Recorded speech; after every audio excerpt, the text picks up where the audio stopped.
Thank you so much for that. And I understand how it is post-lunch. Everybody is really relaxing, settling down. But we have a very interesting topic to talk about, and this is about agri supply chain and the risk management issues.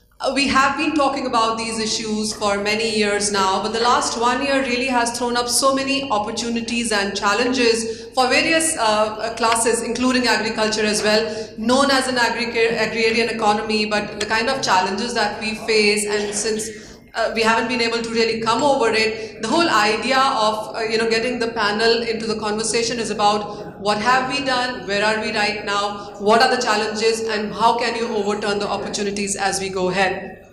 Starting with you, Alok, let's start with you first. And how are you looking, what do you think is the major challenge and that opportunity that this sector is looking at right now? Yeah, I think it is.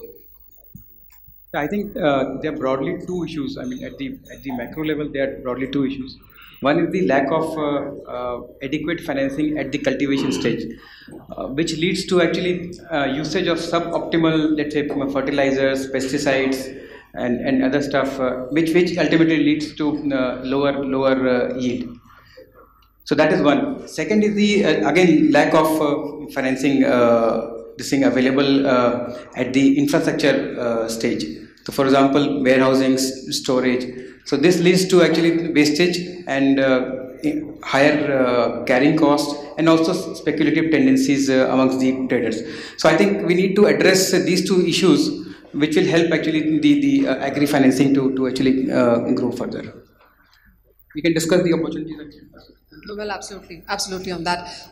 Mr. Rawat, what is your sense? How do you look at the kind of stuff that the last year has really thrown up for us? I mean, the budget has just gone by. We have good numbers when you look at insurance. The schemes more or less have been the same. The FM perhaps has tried to build up onto that. Do you see any opportunities arising out of that? Yeah, thank you. I think a lot of opportunities have emerged in the segment.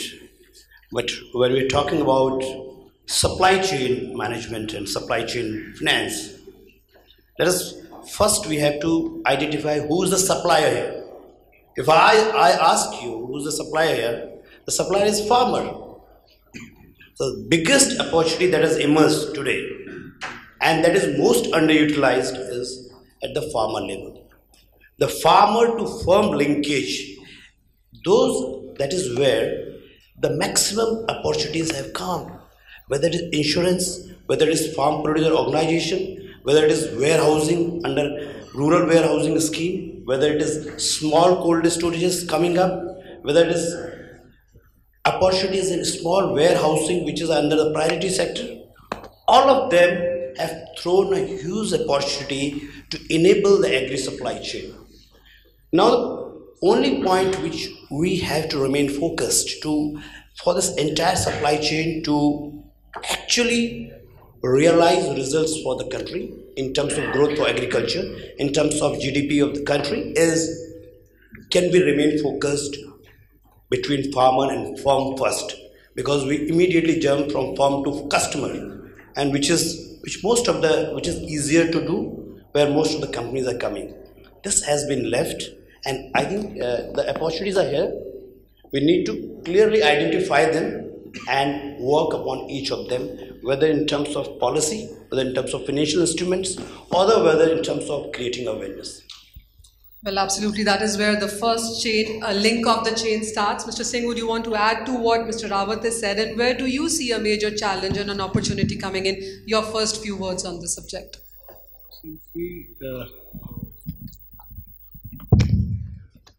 So the morning topic and this afternoon session topic, which has been chosen here, I think are actually directly related in a way is that the whole conference is all about, increasing the size of market from say 35,000 crores to 1 lakh crore, 1.5 lakhs crore.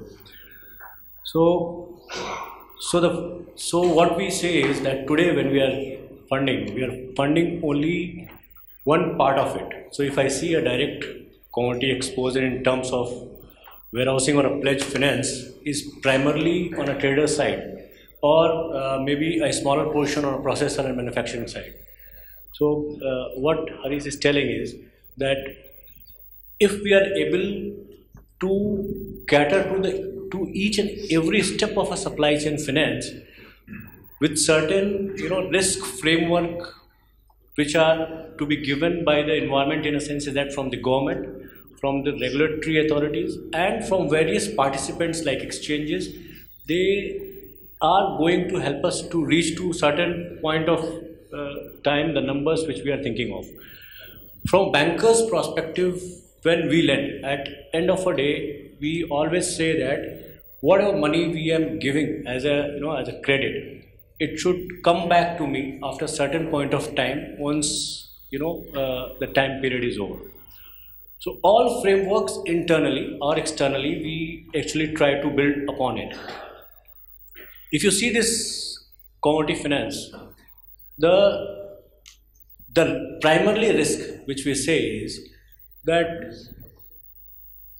the volumes of the commodity are very large. So even a small farmer, when we give a KCC or any other loan, maybe ticket size may be very small. But once you move from a farmer to even a small trader, the volume drastically increased from 3 lakhs to something around 2.5 or 3 crores, which in India value terms looks very large. So, and if you try to go through the balance sheet and see what are the profits which he is going to make and return the money, they are very meager. So approximately 1.5%. So what makes so a very situation in a market can wipe out his profit, as well as the money which is going to come to me is going to be in a very precarious situation. So we are not sure. So what we do is that we have undue margins, then we have undue pressure on each and every framework which is built on. So there is a pressure on the collateral manager to ensure that nothing goes out, and we try to mitigate all those risks. So this is the starting point when it happens. So this is how the commodity finance per se, when we discuss even for the smaller amounts. Now if you come to a domestic market or to any processor side, where suppose there is a company, it's taking tomatoes and converting into a ketchup and selling it off. So there will be other multiple difficulties in terms of valuation of these at a start, and when they are selling it, there is always only one or two buyers which are there. So the dependency of linkages from supplier to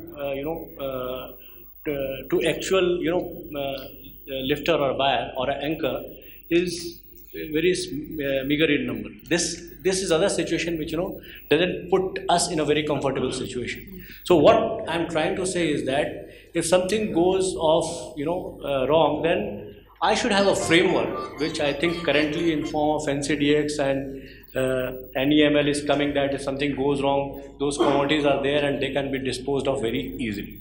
So these are 2-3 points. In course of time, I will still push on other risk factors which we perceive. Mr. Ganesh, let's get on to you then. And just taking up from what Mr. Singh has done, how would you add to that? I mean, would you say there is a difference when the private and public banks look at it, or everybody is as hesitant? Yeah, I think if I look at this subject in a little abstract, as rightly pointed out, it is the upstream, generically, it's the upstream production end which constitutes a lot of performance risk of standing crop, which financiers kind of shy away from. And they're very comfortable with, catching up with the downstream, comfortable taking up the market risk once the crop is out. If we look into the rearview mirror as to what is some of the turning points in access to finance in India, I would reckon that, and in markets where there is a large extent of smallholder activity, this kind of compounds, the problem kind of compounds because the transaction cost goes up for the financiers. So if you look at what has happened in India, a couple of turning points in terms of access to finance.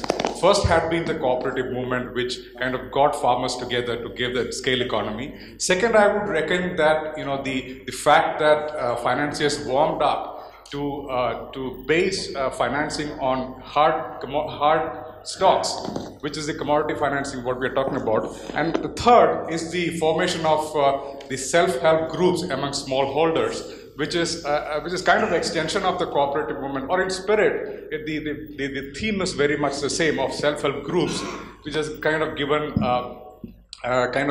a scale economy for financiers. So Manisha's question as to how does the public sector financing institutions and private institutions look at it, the clear difference one could say is because of the infrastructure presence which the public financing institution has in the country, put them in a better position in terms of being a large player in the access to finance, if you will, that part of the activity when compared to private institutions. And private institutions, as we see, try to work around the limitations, especially the reach limitations which they have. And I think in terms of innovations, the scope for innovations in India, personally I feel is limited, but some kind of innovations you keep seeing out in the private space. That's one distinction I would like to bring out. Maybe a few examples we could discuss later on in the rounds. All right. Mr. Manmohan, this one is to you. What do you think has been the problem? I mean, we've heard 3 or 4 speakers, but it really has been, the challenges of sorts before we can actually achieve what we are out to do here. What comes to your mind, which is on the top right now, which needs to be tackled first of all? Okay, so if I take context of both what Ganesh and said, there are 2 aspects of it. When we look at one segment, which is the farmers who are essentially producing the goods, as Ganesh mentioned, it is the transaction cost that eventually most lenders would look at to see what is the cost that the bankers would have in terms of reaching these people, what is the amount that they lend, and what is the revenue that they earn out of it. So it's a risk-reward combination. There is obviously the risk of whether you are able to get the money back, which could be, and the risk is because of, one, in terms of the crop failure, if there is, in terms of climatic changes.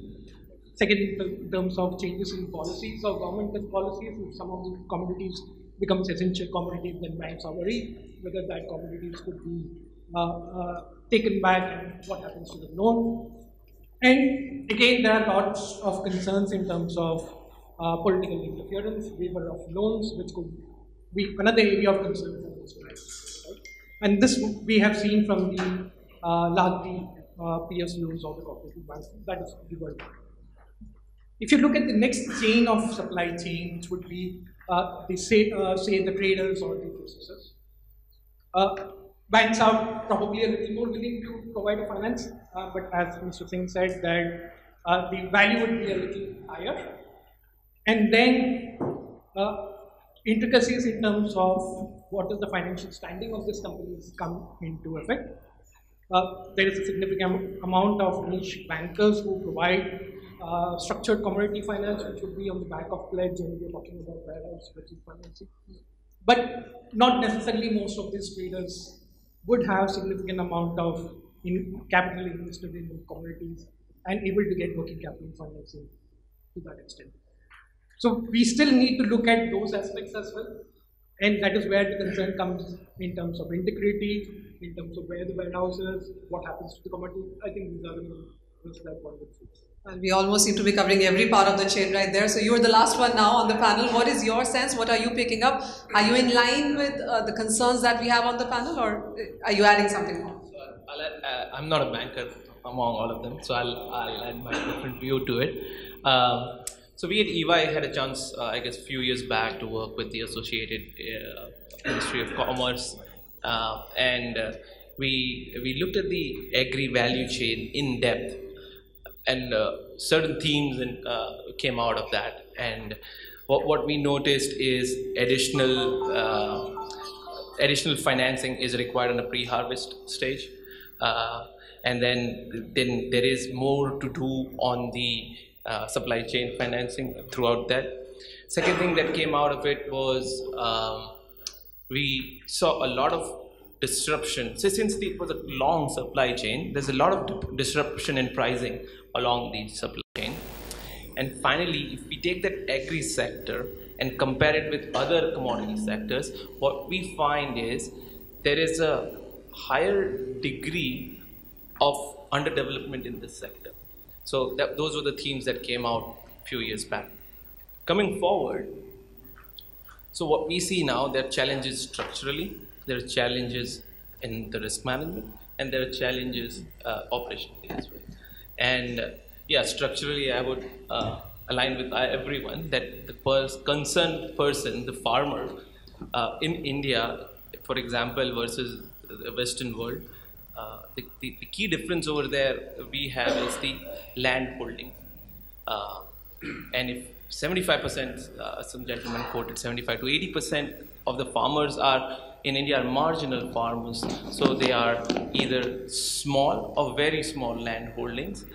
They don't have the wherewithal, the resources to go and negotiate with the exchange or sell their produce over there. They become merely price takers, and when they become price takers, they don't realize the full potential for their produce. So more concentration needs to happen at the farming community. And a quick, in most of the cases, if you do a cost-benefit analysis, the farmer is better off not going to the exchange at all, and because of procedural issues, historical issues, as well as margining, they wouldn't understand all of that. So for them, it becomes very difficult to relate to it, and they shy away. So if we don't have people from the ground coming and participating, then the entire value chain kind of sits down. We can add more as we go forward.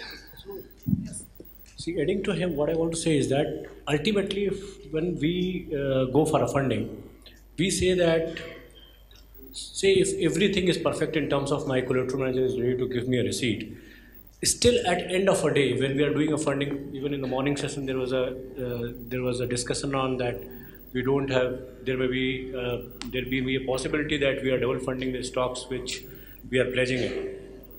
But currently, the framework which has been done from the last 1 year is that the collaterals on which we are funding, they should be available to me at my will when I'm going for recourse.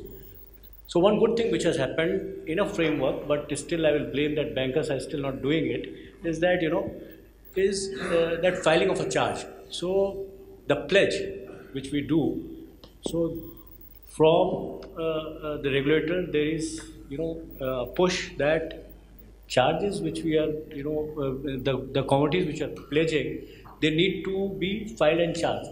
So if I compare the system with a negotiable receipt, it becomes something like that. So if you file a charge and nobody is claiming, is technically in the terms giving you a sort of an NOC. So there are certain steps, maybe so this is one of the last steps. So before that, even if you say, you take the stock statement, send it to the existing banker. So these are the frameworks which are still there, but from our perspective also, we are not very keen in terms of following each and every step, because it becomes a very tightrope walk in terms of doing business and mitigating 100% of a risk. So that's our... Yeah, I'm sure Mr. Rawat would want to add to that. But until now... So I think the discussion is on gaps. We filled out the financial markets, yeah. Let me put this on a positive note here. I think the lowest losses for me as a bank has been on commodity. We have done millions of rupees of funding, no losses. The second point which I want to put is, so many innovations have happened around commodity business. Number one, there's an electronic commodity-based finance system where you don't need to have outreach like a public sector bank. From here, I can track any warehouse in West Bengal to Chennai, to any place. The banks need to implement that.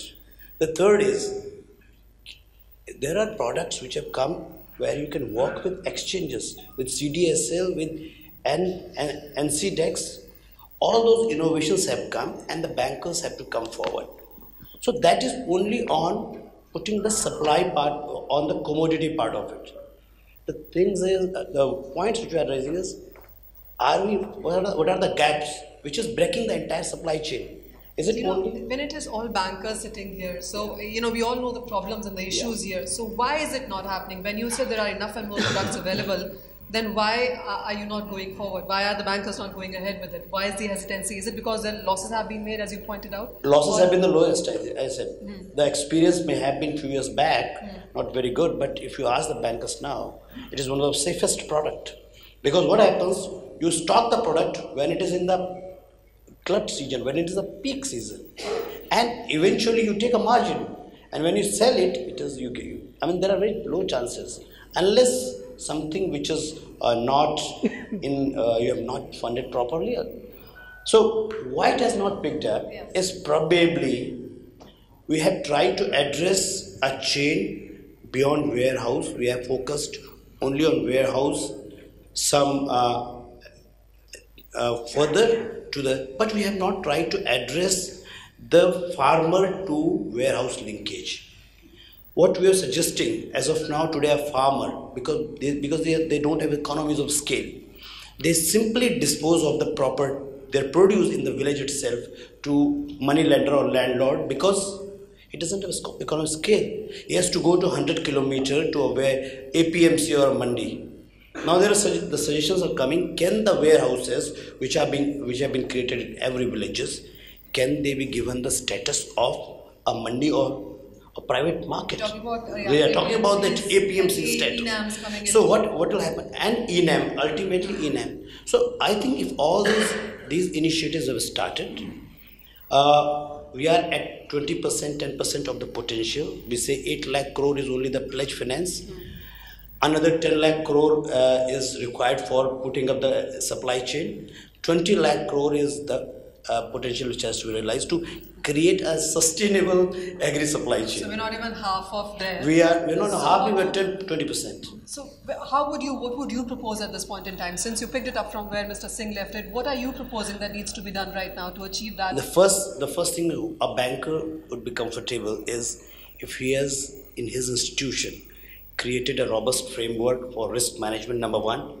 The second thing, the other stakeholders, whether it is a collateral manager and the quality of warehouses which are accredited. If these 3-4 things, plus some policies which enable immediate recourse to some losses will happen. These few things which need to be tweaked that can propel this to a next level. It's all about individual banks' policies and empowering the collateral managers, the warehouse men, and in some cases even changing the warehousing rules of the states, which may be hindering the growth of the sector. So we're done blaming the policymakers, the government and framework here. It's the bankers, individual of them. You want to add something, Alok? See, to answer your question, Manisha, I think the problem remains, is the traditional conservative mindset of the bankers, which still, let's say, looks for financials, looks for track record, looks for collateral, and that is where actually we get stuck. And despite knowing the fact that that this segment has the lowest default amongst all the segments. So we need to actually come out of this mindset and look for innovation. As Ganesh said, what we require is the innovation in terms of financing the entire this supply chain. So one of the innovation which comes to my mind, and we need to go beyond commodity financing, which is, of course, you have the collateral in the form of the underlying commodity. So one of the innovation which comes to my mind and which IndusInd Bank is exploring of late is the supplier financing, as you said. The supplier here is the farmer, one level above him, maybe a processor. So these guys, let's say, in case these guys are supplying to let's say a credible organization or a company or a firm. So as a bank, we can take comfort that the payment is going to come from a credible organization or a firm, basis which we can give the funding to the supplier or the financier. or the farmer. We call it as supplier financing only internally, and we have been doing this thing for let's say dairy guys. I mean the guys who give supplies milk to the cooperatives, cotton farmers, cotton processors who are giving it to the ginning units. So just to give an example, we have in fact of late done these kind of structured transactions without taking any collateral. As I said, collateral is where we actually get stuck. So in this kind of structured transaction, there is no collateral. It's completely unsecured. It's very cheaper as compared to normal this thing, and of course it's very fast as well. What do the numbers suggest in case Ganesh? Yeah, I think I agree with Alok because the scope of this discussion is not limited to commodity financing. It's about the whole supply chain financing. But I'll just pick up from what Manoj said. It's very encouraging that commodity financing as an asset class is a kind of failure proof. But the experience, there's a saying among the global trade and commodity financing bankers, because they ride on this commodity financing a lot. And there's a saying that stock financing is like financing camphor. The problem with camphor is it doesn't have a liquid state. You have a solid state and it sublimes to vapor state. So we're just coming out of a couple of transactions in the cocoa space. Last 2 weeks back, $200 million went belly up, Transmar Corporation. And there were cases around here. So some of the bankers in the international global commodity financing space is kind of spooked by these. The point I'm trying to make is, it is therefore pertinent that we are starting in this market at an early point in time. It's pertinent that we build that discipline kind of around the products which we are rolling out in this market, so that we bring down the transaction cost, which is basically related to the credit default risk related to these asset classes. So that's a good start, which we should kind of encourage and nurture.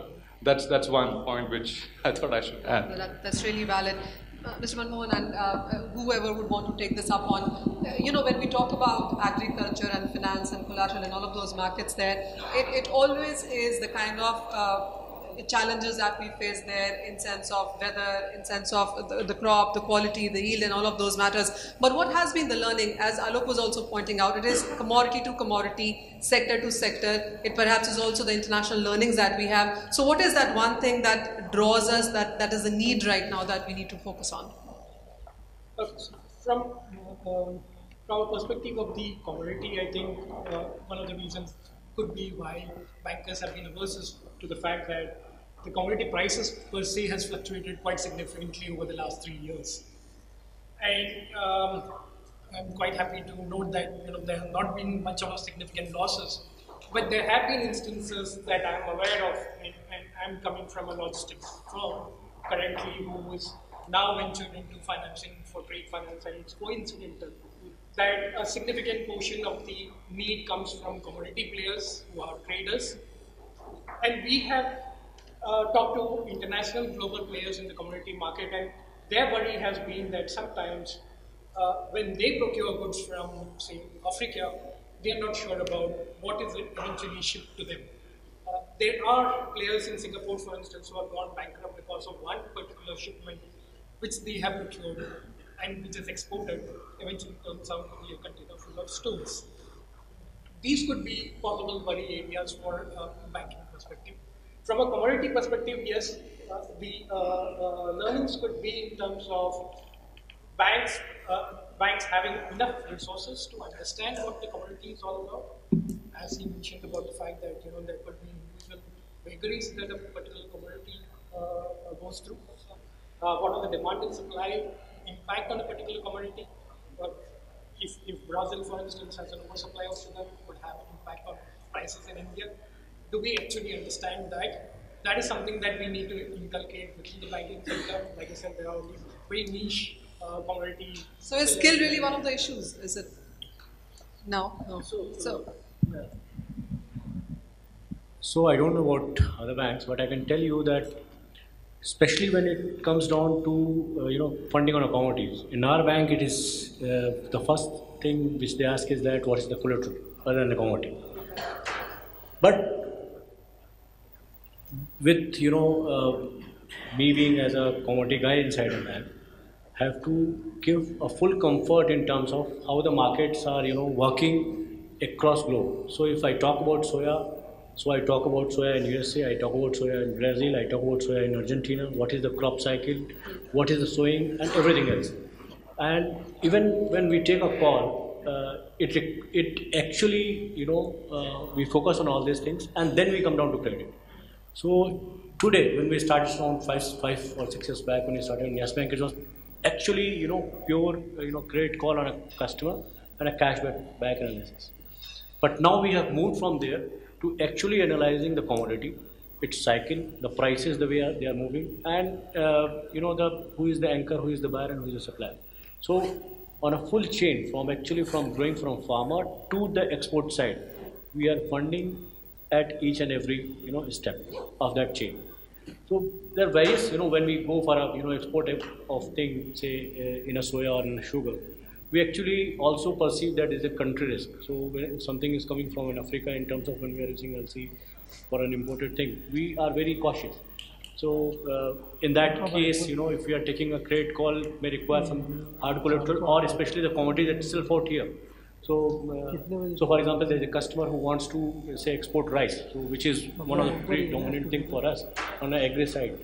So we were giving him a credit for certain orders which he is having on a paper, but we will be taking commodity.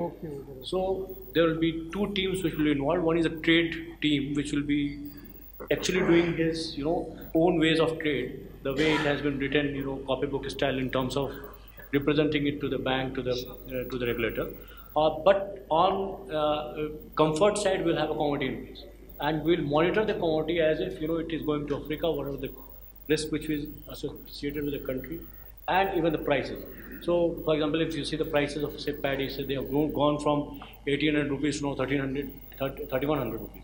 Last year it went down, but fortunately, whatever the calls which you have taken, we have gone actually fine with this. So I think these are the points, especially in the banks. Such teams are already now there, but new banks which are coming up, I think, especially in public sector bank, they actually go, They have a team which follows them. Yeah, so in a public sector bank, it is primarily on a SR basis, whatever has been given, they will fund it. Yeah, so when it's about oilseed, you have to know from the farmer to what's happening in China. I think that Yes, is the way to correct. So even a cotton, so we know that what is the level policy which is going to impact. Without out in that, India. you can't really be So functioning. India's bank we do not fund it.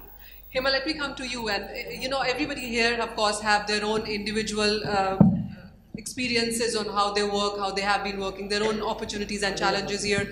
But what is your sense with the kind of issues that we seem to be facing, where we know the problems, we know the solutions as well? What do you think needs to be that final push here? How do you plug that final issue there? So I wouldn't harp on the fact that these guys have already said that yes, there is then a lot needs to be done on the pre-harvest and monetization of the harvest as well.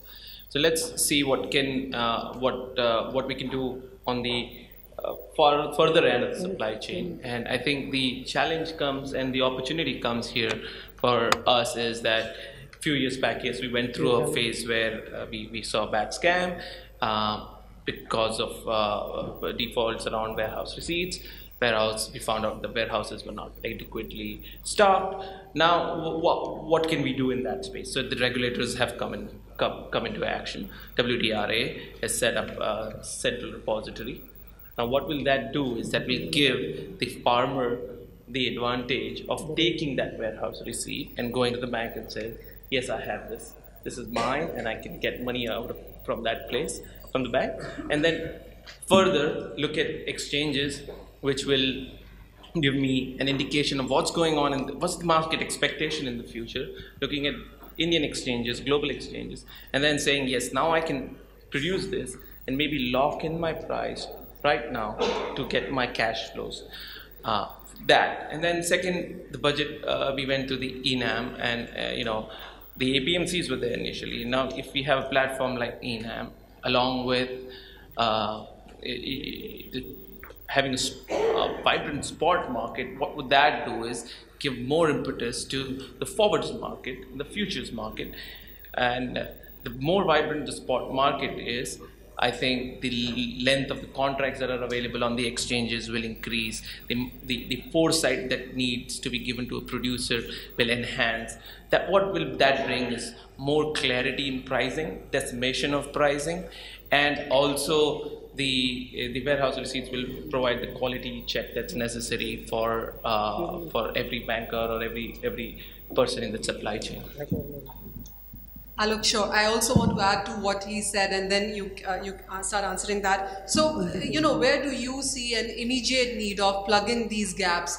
Because we have been talking about these for years now on, the scams will always happen, the weather will go wrong in some sense. We will talk about the farmers, the traders, the warehouse issues, the receipts issues, negotiable or not, the new policymakers coming in, reforms being set, more money being allocated. I think that has been a standard discussion at all times. But where do you see that financial or the final push coming in when we need to fill up that gap? So I think as I said earlier also, we need to move beyond, commodity financing. We need to move beyond looking at only as a commodity as the collateral. We need to look at the innovations. So even RBI is also looking at innovation. For example, are there new instruments coming in? Do we need to look at that? Is it secure? Is it structured? What really works for Indian markets? So for example, so as I said, collaterals are not going to be available all the time. So we have to look at innovation, structured finance where the collateral will not be available and still we are comfortable enough to lend. So for example, as I said, innovation, RBI has come out with, they've given licenses for setting up 3 exchanges, trade receivable discounting exchange, where the SMEs, may not be the farmers, but maybe in the chain, people can actually go to that exchange and get their receivables from the corporates discounted without any collateral, as I said, and at very, very cheap rates. And similarly, other innovations can also be looked at. For example, another example which comes to my mind is the trader who does, let's say, pesticide or let's say fertilizers. He's dealing in fertilizers and pesticides. He also needs financing, which in turn is going to impact the ultimate farmers somewhere down the line. So this, for example, is something which can be looked at again, which comes at unsecured, very cheap, very fast. So as I said, we need to go beyond commodity financing and look for further innovations in the financing. Yeah. At that point, I really want to talk about Dr. Alok, because I remember I spoke to him last time and I said, there are 3 I's I want you to talk about. And he said, you know what, I don't want to talk about your 3 I's. I want to talk about the 4th I, which was innovation, if you remember that. So yes, your point is very well taken. We really need to evolve, keep evolving. So Hemal, just coming back to you, as I'm going to go this way to the panelist here. So what is your sense, if there is a need for an innovation or if there is a need for a push, or how would you want to look at the collateral or the finance coming in for the sector? Collateral finance, I think I'll go back to the fact that we need more systems that are there and systems which will have oversight over various warehouses throughout the country, and more so towards where the fields are, towards where the farmers are, because they need to feel connected. Then we feel connected, then we being connected, because they are the people who are going to be producing the goods and selling the goods. We are just part of the supply chain. So the push needs the technological push needs to go downwards rather than just staying upwards. Yeah. This is saying it. So I will say that the recent digitalization or demonetization has actually, in a way, so I've been traveling to various mandis across India for last, say, 30 days, and I have seen that this has actually, in a way, I don't know it's a right decision, wrong decision, but has moved mandis to go digitalized. Digitalized means what is happening today is, today when the farmer is bringing a stock, each and every stock is getting monitored somewhere at a mandi level in soft form in computers. Earlier, you don't have any data to say that who has got the commodity, on whose name the commodity is there, and who is going to buy it, where he is keeping the stock. So this is a great comfort. So actually, the ownership of the commodity is getting established from end to end. So I know that this commodity belongs to Mr. X, bought by Mr. Y, kept in warehouse Z, and on which I am funding.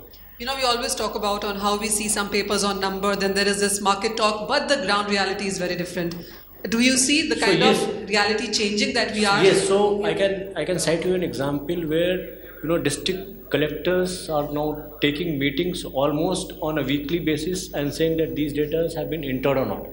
So one thing. Second thing, what has happened is that all the data they need to be shared by 5 o'clock in the evening. All payments now will not happen in a cash. So earlier in any MP Mandi, there was a norm from the government itself that you don't need to give a check, you don't need to transfer money, you need to give cash to the farmer. So from there, on a single day, it was turned that you need to only give RTGS or NEFT or check and not bearer, but in account. So that's a great comfort to the bankers. So this is one step. It will impact heavily in terms of getting the negotiable receipt. So if you see that why any warehouse owner is not able to issue a negotiable receipt is that anywhere in the world, whether it is the Philippines or say in a Singapore exchange, anywhere, when they give the negotiability means that I know the ownership of a commodity. So ownership of commodity means once ownership is established, the right to transfer can be acted. So when we take a hard collateral, we do mortgage. When we take a commodity, we do pledge. The reason of doing a mortgage is that there is a transfer of right which can happen.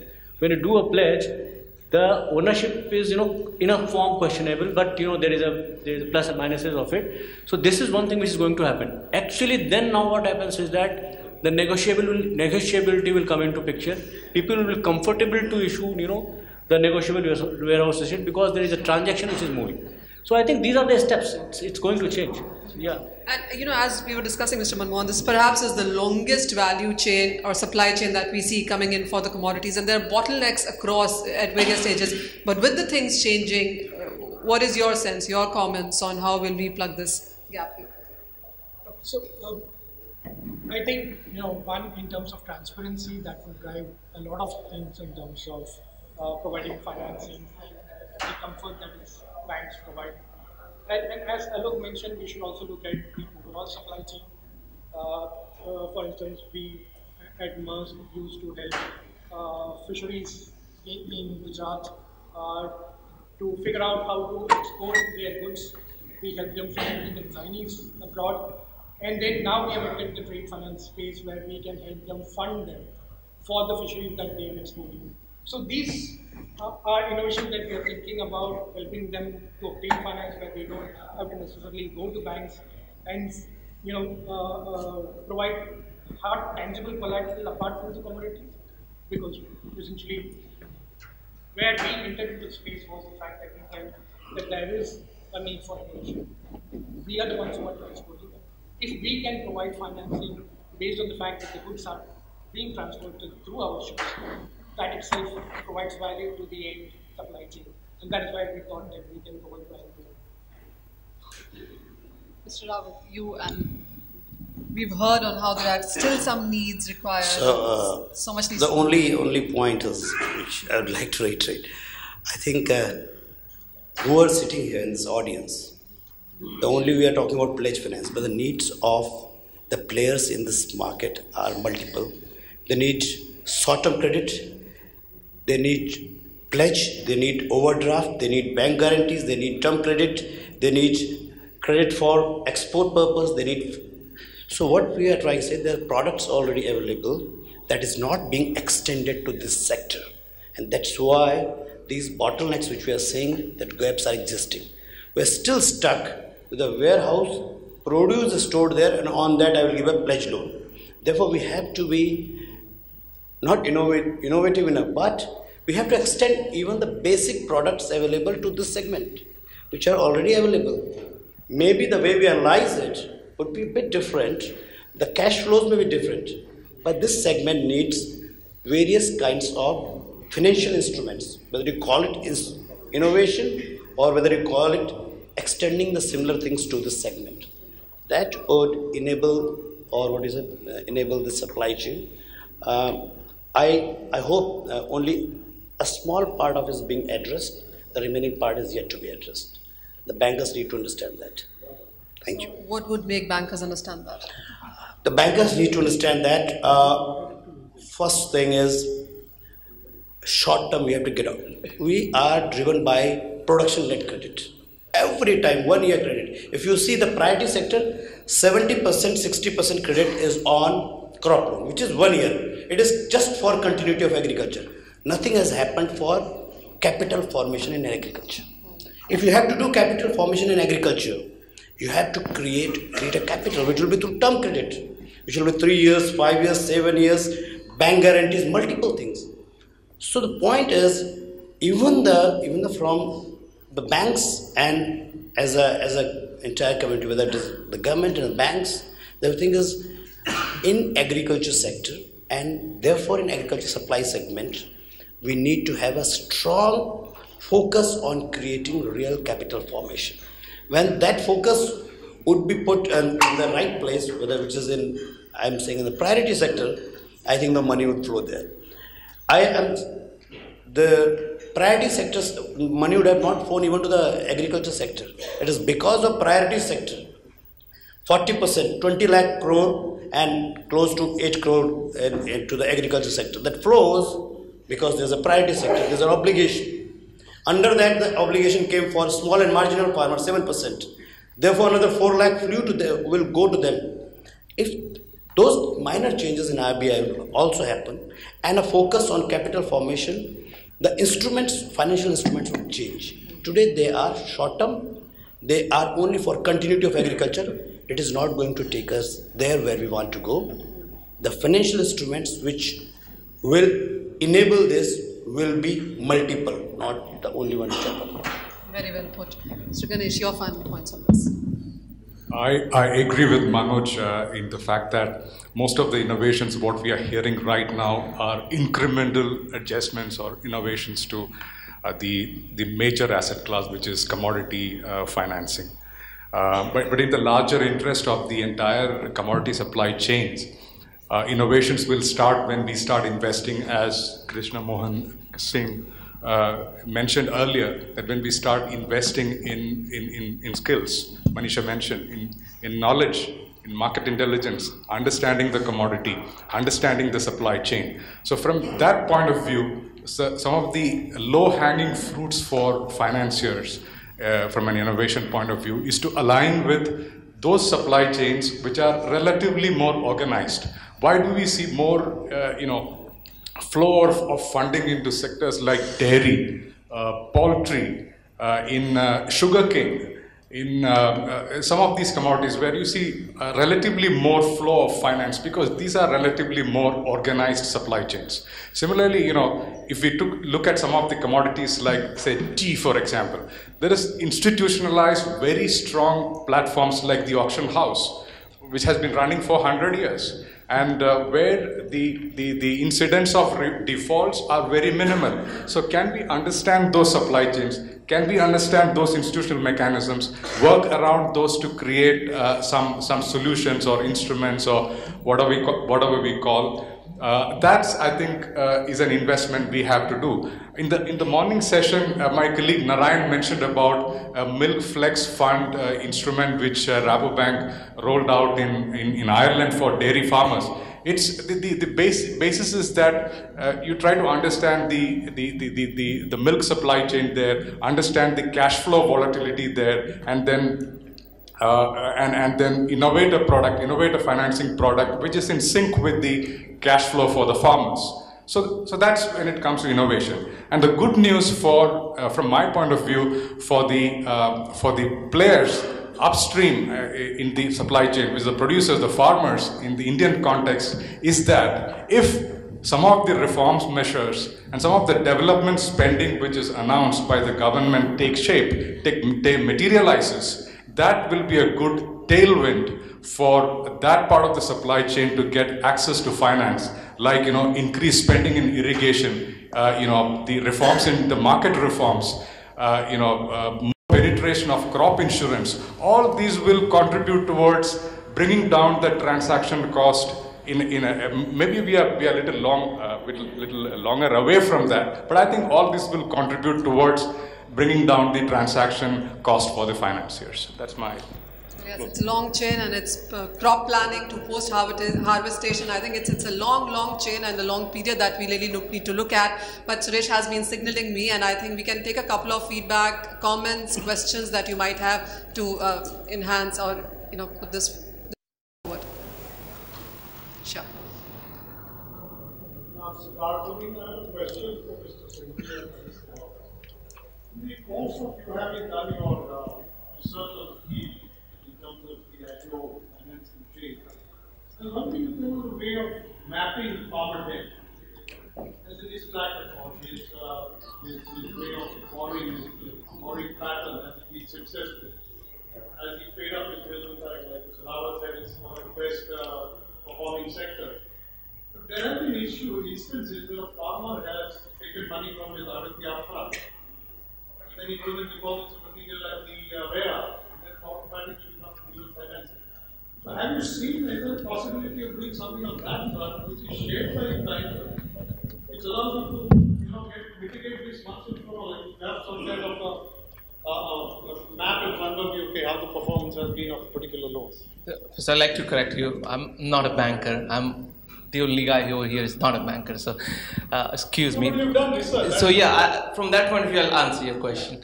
So when we looked at this a few years back, yes, we went to different locations to see if dual financing is possible. That by then, yes, we realized that it is possible. But that's why I said that the technology push that needs to come and that needs to go downwards towards each area, which I guess Professor had said, that his son had said, around 20 kilometers of the from where the farm is.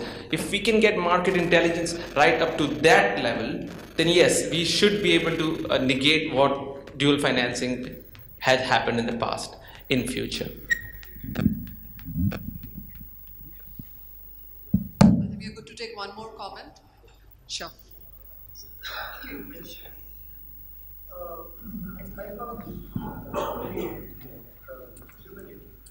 Particularly in terms of the kinds of things that are going on, some of which I didn't know. But there is a kind of classical problem here, and I wonder if there is any solution to that, which is that about 2/3 of our farmers, they are small farmers. They produce some surpluses. But as Keynes said, when a large number of people produce small surpluses, the total is quite high. They probably still account for maybe about 1/5 to 1/3 of the total marketable surplus. Now, according to the NSS, a very large proportion of them, not as much as what the rural debt and investment surveys used to show earlier, but they don't get funds from the institutional system. They go to the money lender and they pay what is euphemistically called curb rates, but which is basically 15% per month plus. So what are we thinking about those guys? Do we have any, apart from the old solutions of cooperatives and farmer producer companies, but they're still very small. Are there any thoughts on that? That's a very large part of Indian agriculture. So you are absolutely right. 80% of the credit, agriculture in India is happening on credit, but only 46% is going from the banking sector. So as the banks and the farmer producer organization, the primary agriculture societies, which have close to 1 lakh societies, 93,000 societies work there. There are farmer interest groups, FIGs, and FSS, farmer service societies, which are in sugarcane areas and around the dairies, etc. Now banks have been given an opportunity. Earlier they were under fold of DCCBs. If you recollect, DCCBs could only fund the packs. Now they have been brought out. So as a banks, we are trying to now go with all good packs, and it's a good opportunity for bankers to reduce the cost of transaction, because at one point you get 25,000 farmers group and you can have a structure which is already organized. So yes, this has started. It started in 2012-13. It is yet to pick up, and the APOs movement which has started 2 years back, these positive things actually will address also the point is whether these small farmers have economies of scale. Can they bring the produce? Can they store the warehouse? Can they get the money? So this move of having existing institution and cooperatives being made available to the commercial banking sector is a positive move, and many banks are starting to work with them, though not to that scale, but for us, we have already started with them and we hope to make inroads in this event. I'm very clear of actually just one small Yeah. I was actually adding up to that. Yes, yes. There is, in a large number of these guys are in what is called a repayment crisis. I mean, they have taken loans, they are not able to repay them. So-called loan bearers actually created a problem. So, are you able to steps to that? So, yeah, that is. Agricultural societies, land development banks, which are not eligible for credit. I will give you a very small example, sir. It is in Maharashtra called Osmanabad, a very drought area. There many banks were not able to give loans because the CIBIL score so there's a waiver. And when we actually did drill down, we found per farmer it was only 780 rupees, 900 rupees, and that was given by the Land Development Bank. So we said this is small amount. We rescheduled that and gave them a fresh loan, and actually said you free up the land from the national that Land Development Bank and give it to us. We put a mortgage. Based on that, we created a limit which is called a Kisan Credit Card limit, and that is very much possible. But you have to drill down the score and now there was a question whether it is available. Now there are 7 credit bureaus working in the country. CIBIL, Experian, Highmark, all other, every information. If you try to put the dots together, you will find out relatively how many loans he has taken. Are these very small numbers for you to look at each? No, these are very big numbers. They are very big numbers. We are very small to actually reach them. It will take time for us. As I said, these are 93,000 or a lakh primary agriculture societies created over a period of 60 years. If the banks really track them and use these opportunities. Only thing is, in some cases, the credit culture is vitiated already. We need to tackle that. Otherwise, they offer a very good opportunity, and FPOs are actually helping understand them. So they were cooperatives, and FPOs are sort of private companies or registered under the Private Companies Act. So I think this is a very positive movement which is going to help the small and marginal farmers, and ultimately going to help the banks because it will create economies of scale. Second, it will bring the cost of delivery of credit down. Plus the collections will be better. That's what I think. For us, it is on topmost priority because there's no option for us. I mean, we have to give our 18% of credit to farm it, and from the banking system, 8 lakh crore has to go. 4 lakh crore approximately has to go to the small and marginal sector. It is the best way to approach the small and marginal if you don't have the branches. I think it's not the best way to even open up brick and mortar branches, but rather use these institutions which are already created and leverage on them. Thank you. On that very positive note then, Suresh, it's all back to you.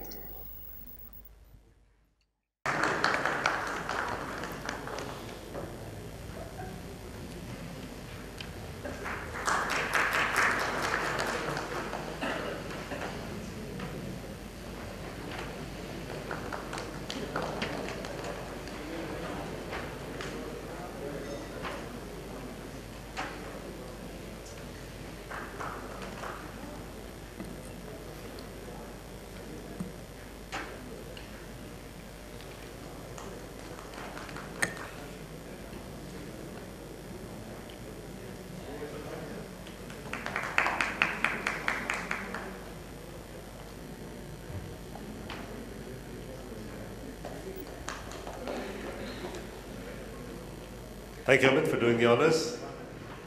Photo op with all the panelists.